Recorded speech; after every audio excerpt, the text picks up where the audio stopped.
Banyak orang penasaran, Rhoma Irama ini bakal wafat dalam keadaan bagaimana? Karena dia itu sudah menentang Ba'alwi sebagai dzurriyyahnya Rasulullah Shallallahu Alaihi Wasallam. Kemarin saya membuat video mengenai tangisan palsunya Rhoma Irama. Kemudian saya juga membuat video mengenai kebodohan Rhoma Irama, bahwa dia itu orang yang gagal selain dalam berseni. Ternyata banyak juga yang mengungkapkan fakta di bawah begitu, bahwa Rhoma Irama pun di dalam berseni itu nggak jenius-jenius amat, karena banyak juga lagu-lagunya itu yang diambil dari lagu-lagu India.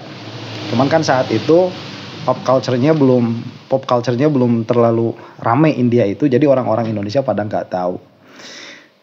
Saya akan tetap mengatakan Rhoma Irama ini orang yang jenius di dalam berseni, karena memang karya-karyanya berhasil. Di antara satu kejeniusan itu tahu tentang pasar, bagaimana pasar ini akan bereaksi kepada apa yang kita telurkan. Itu termasuk tanda kecerdasan lah minimal begitu. Nah, yang menarik ya, Babe Aldo kan mendoakan tuh supaya Rhoma Irama ini udah nggak usah tobat sekalian, mau tahu gue gimana endingnya begitu ya. Dan di komentar-komentar itu juga banyak, mau tahu nih gimana Rhoma matinya begitu, kalau misalkan membuat fitnah sebesar ini. Ini saya mau menggunakan ilmu saya ya, ilmu mantik. Jadi ini bukan terawang-terawang ala-ala sufi ngawur begitu ya, sufi halu, bukan. Di dalam ilmu mantik itu ada yang namanya satu metode berpikir yang disebut istiqra. Istiqra itu adalah satu metode untuk mengetahui perkara yang belum kita ketahui dengan cara mengumpulkan case-case yang sekiranya sama, kasus-kasus yang sekiranya sama, kemudian kita mengambil hukum dari kasus-kasus yang sama ini, kemudian kita tempelkan pada sesuatu yang ingin kita ketahui. Itu istiqra. Kalau di dalam metode kita ini namanya metode empirik. Nah, makanya metode empirik ini dia akan lebih akurat apabila datanya lebih banyak. Lebih banyak data yang mana kemudian disimpulkan satu hukum dari data itu, dia akan lebih akurat untuk mengetahui kasus yang dikira sama begitu ya di masa depan. Nah, makanya pengobatan ya, ilmu tobib, ilmu kedokteran ini kebanyakannya di sini nih. Ini ada suatu pohon, misalkan pohonnya pohon apa, kemudian kita mau tahu apa manfaatnya, kita cek dulu, kumpulkan orang yang sakit kepala, kasih ini, begitu. Ini dulu ya, sebelum ada alat-alat untuk mengetahui komponen dasar dari suatu tumbuh-tumbuhan begitu. Ini dikasih dulu ke sini. Oh, ternyata dari 10 orang itu 1 orang sembuh. Berarti kemungkinan ini sembuh tidak ada hubungannya dengan pohon ini atau dengan tumbuhan ini begitu, secara adat ya kalau muslim. Kalau orang kafir kan secara hakikat. Nanti dikumpul lagi orang sakit perut dikasih ini. Nah, kemudian dari 10 orang ternyata 7 orang sembuh.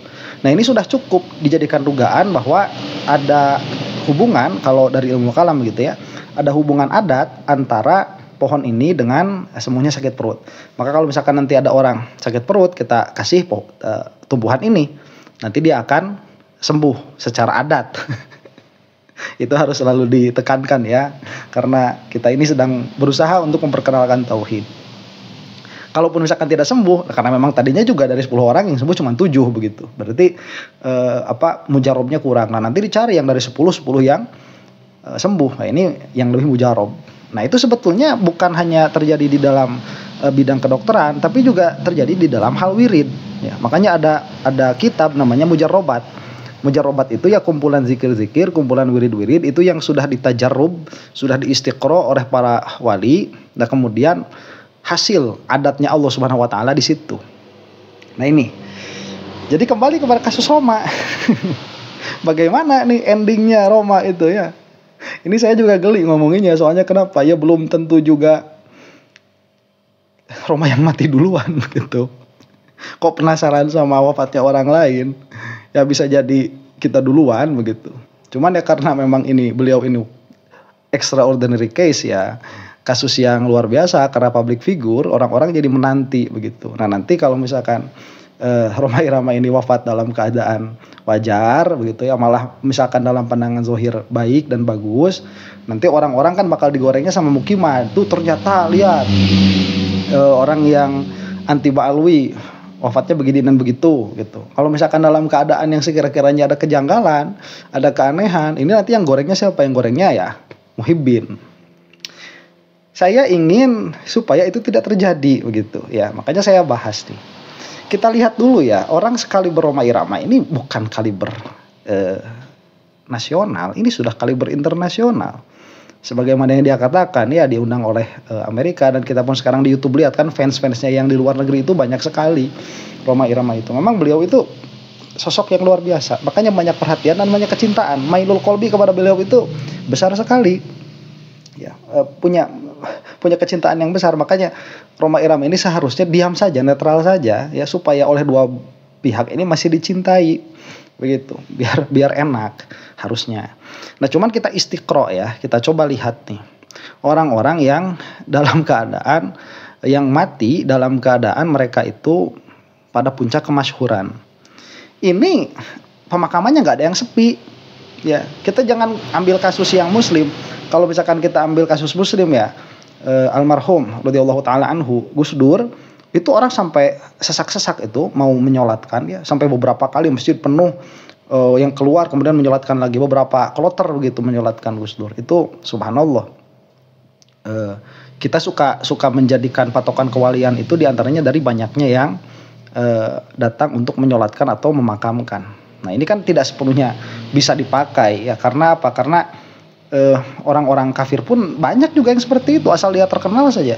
Kemarin kita lihat misalkan kematiannya Michael Jackson itu kan mukhtalafun ya, kata kakaknya dia itu Islam, kata keluarganya yang lain dia itu mati dalam keadaan ya agama mereka begitu. Tapi kan kenyataannya banyak juga yang nganterin begitu ya. Kemudian Presiden Soeharto ya banyak juga yang nganterin, rame. Kemudian artis ya, Olga almarhum, banyak juga yang nganterin, rame begitu. Nah jadi kalau misalkan kita ambil kasus-kasusnya yang ilatnya sama, yaitu Rhoma Irama sebagai public figure, kemudian public figure yang lain sebagai keadaannya min haitsu kaunuhum public figuran begitu ya. Dilihat dari keadaan mereka itu public figure, maka keadaannya bakal sama, nggak bakalan berubah begitu secara adat. Ya Rhoma Irama kalau misalkan wafat, kalau misalkan mati dalam keadaan masih masyhur, nah memang sudah tidak bisa dicabut kemasyhurannya secara adat, masa mau dicabut kenal sama Rhoma Irama dari ratusan juta penduduk Indonesia, itu nggak bakalan. Secara adat itu tidak terjadi. Ya akan masyhur, bakal rame begitu, di berita akan rame, kemudian di di media-media yang lain bakal rame. Dan ini jangan ditanggapi apa-apa ya, karena semua kita bakal mati, dan kematian Rhoma Irama ini sebentar lagi ya, sebentar lagi, sangat dekat begitu. Dari mana saya punya kesimpulan seperti itu ya, Al-Qur'an ya, Al-Isra itu ayat 51 mengatakan bahwa yang namanya kiamat itu qarib, sebentar lagi. Ya, dan sampainya kabar itu kepada kita itu kan 1400 tahun yang lalu. Kata Al-Qur'an sebentar lagi. Sudah sampai 1400 tahun belum terjadi.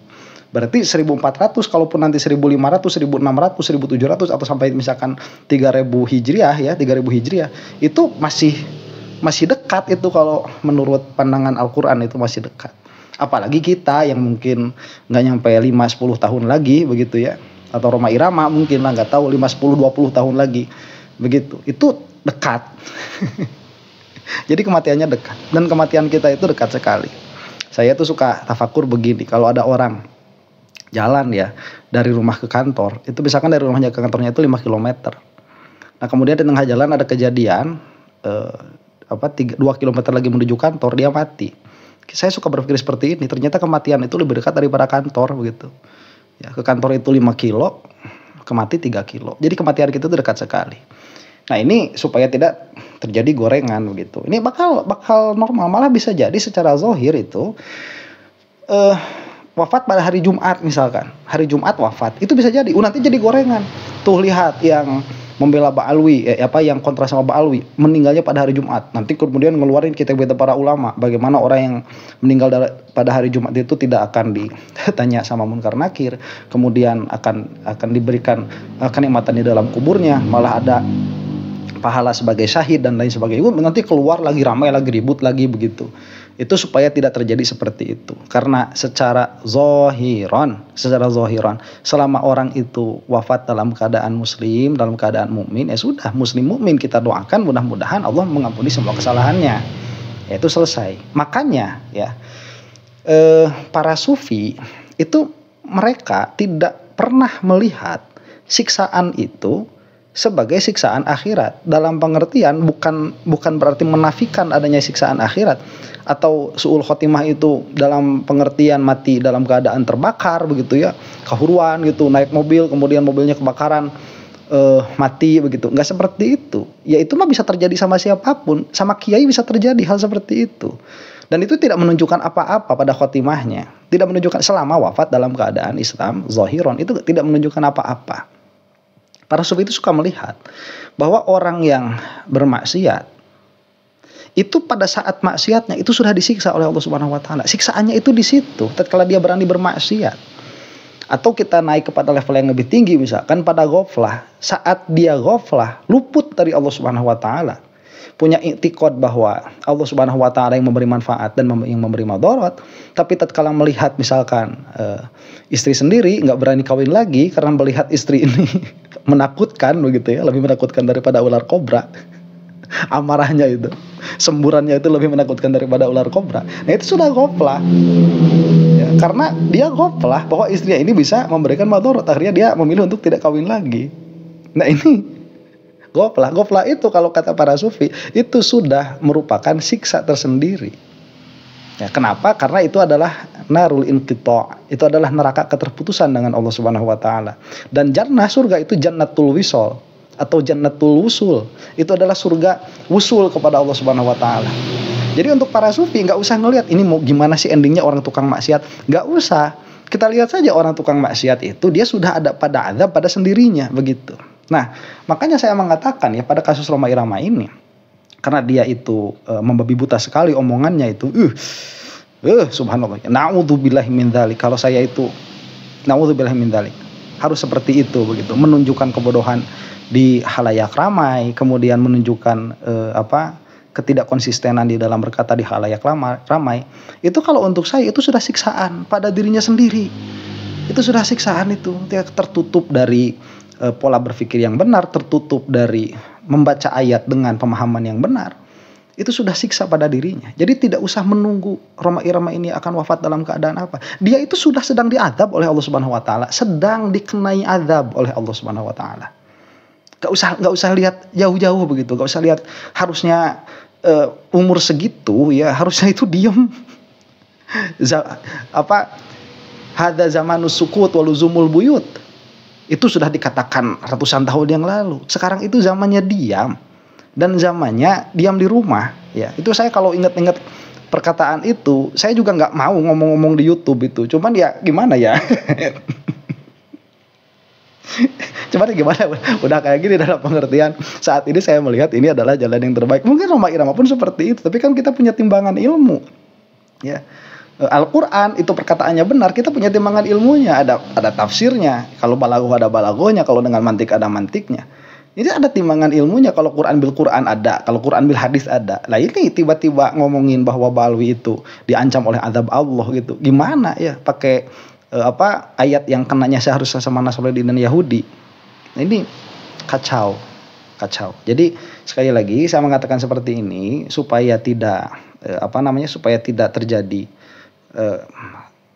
kesalahan berpikir tatkala melihat sesuatu, kemudian nanti akan terjadi keributan lagi, rame-rame ngambil kitab ulama bukan untuk dipelajari tapi hanya untuk ditukil, hanya untuk melegitimasi pendapatnya sendiri-sendiri begitu. Itu yang dihindari.